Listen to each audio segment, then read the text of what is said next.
Assalamualaikum warahmatullahi wabarakatuh. Perkenalkan, nama saya Zefska Zahra Indriani dari kelas 12A. Pada kesempatan kali ini, saya akan mempresentasikan sedikit materi tentang teknologi digital yang terdapat dalam bab 9. Pertama ada perkembangan teknologi digital. Perkembangan teknologi digital dipengaruhi oleh transisi digital, konvergensi jaringan, dan infrastruktur digital.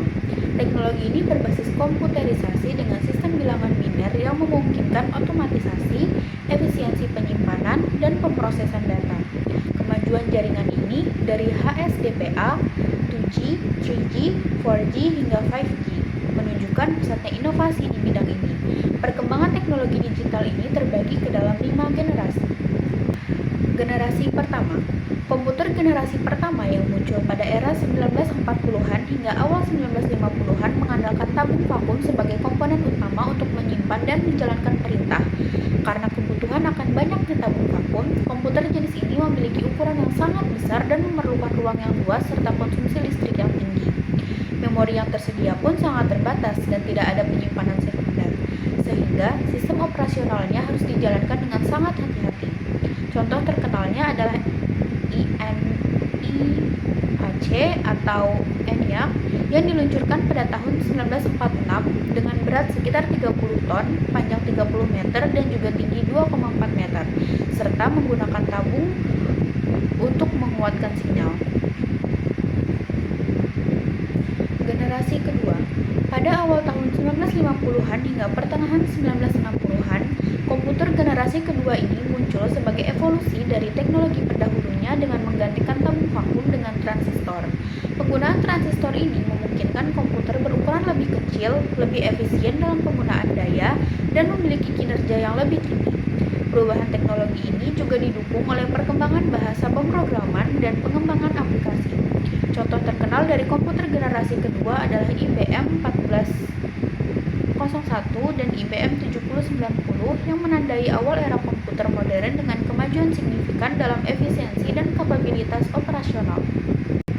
Generasi ketiga, komputer generasi ketiga berkembang pada tahun 1960-an hingga awal 1970-an dengan menggantikan transistor dengan integrated circuit atau IC atau chip yang mengintegrasikan berbagai komponen elektronik dalam satu kemasan kecil.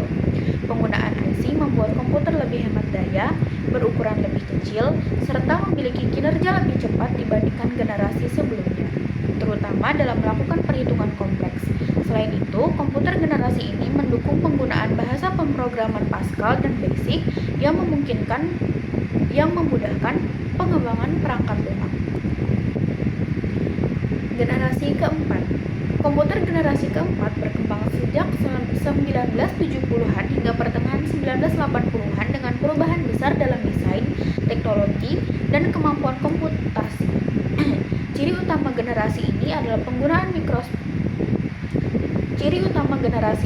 penggunaan mikroprosesor, yaitu chip semikonduktor yang mengintegrasikan unit pemrograman pusat atau CPU, membuat komputer ini lebih kecil, hemat energi, dan juga lebih terjangkau. Selain itu, perangkat penyimpanan seperti floppy disk dan hard drive mulai digunakan, memudahkan penyimpanan dan akses data dalam kapasitas yang besar. Pada masa ini lahir personal komputer atau PC yang dijual secara luas dengan contoh terkenal Apple II dan IBM PC. Yang terakhir adalah generasi kelima. Komputer generasi kelima merupakan komputer modern yang terus berkembang hingga saat ini. Pada generasi ini, komputer mampu menampilkan gambar yang lebih tajam, memproses data lebih cepat, serta mengirim dan menerima informasi dengan lebih efisien. Penggunaan prosesor canggih seperti Central Processing Unit atau CPU yang terdiri dari RAM, ROM, dan unit logika aritmatika semakin meningkatkan kinerja komputer. Yang kedua ada transmisi data. Apa sih itu transmisi data? Transmisi data adalah suatu proses pengiriman data dari sumber data ke penerima data menggunakan media komputer ataupun elektronik. Bentuk transmisi data dibedakan menjadi dua jenis, yaitu transmisi analog dan juga transmisi digital. Transmisi analog adalah proses pengiriman sinyal analog yang bervariasi dalam amplitude, fase, atau sifat lainnya seiring waktu. Yang ketiga ada sistem bilangan transmisi. Sistem bilangan transmisi adalah sistem yang digunakan untuk mengirimkan data dari satu media ke media yang lain.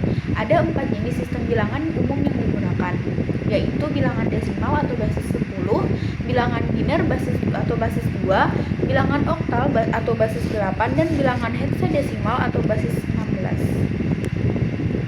Yang keempat ada gerbang logika. Gerbang logika adalah penyusun dasar dalam elektronika digital yang mengimplementasikan operasi dasar dalam pemrosesan informasi berbasis data biner. Setiap cara kerja rangkaian pada gerbang logika menggunakan prinsip aljabar boolean. Nama tersebut diambil dari seorang matematikawan asal Inggris yang bernama George Boole. Dalam aljabar boolean, setiap variabelnya hanya memiliki dua keadaan, yaitu keadaan benar yang dinyatakan dengan I atau keadaan salah yang dinyatakan dengan 0. Setiap operasi pada gerbang logika dipresentasikan menggunakan tabel kebenaran atau truth table. Tabel kebenaran adalah tabel yang menunjukkan pengaruh pemberian level logika pada input suatu rangkaian logika terhadap keadaan level logika pada output yang dihasilkan. Pada era teknologi digital ini, penyimpanan data secara digital juga dapat dilakukan melalui tempat-tempat berikut. Yang pertama ada flash disk atau USB flash drive, yang kedua ada hard disk drive atau HDD, dan yang terakhir ada solid state drive yang meliputi SSD, SATA dan mini SATA atau mSATA, SSD non volatile memory express atau NVMe, M2, dan yang terakhir ada SSD next generation form factor M2. Yang terakhir ada dampak teknologi digital. Dampak teknologi digital dapat kita rasakan dalam kehidupan sehari-hari. Contohnya seperti kemudahan dalam berkomunikasi, sebagai hiburan, mendukung proses pembelajaran, dan juga saat ini teknologi digital juga digunakan sebagai proses pembayaran. Itu tadi sedikit presentasi tentang bab teknologi digital dari saya. Mohon maaf apabila terdapat kesalahan. Wassalamualaikum warahmatullahi wabarakatuh.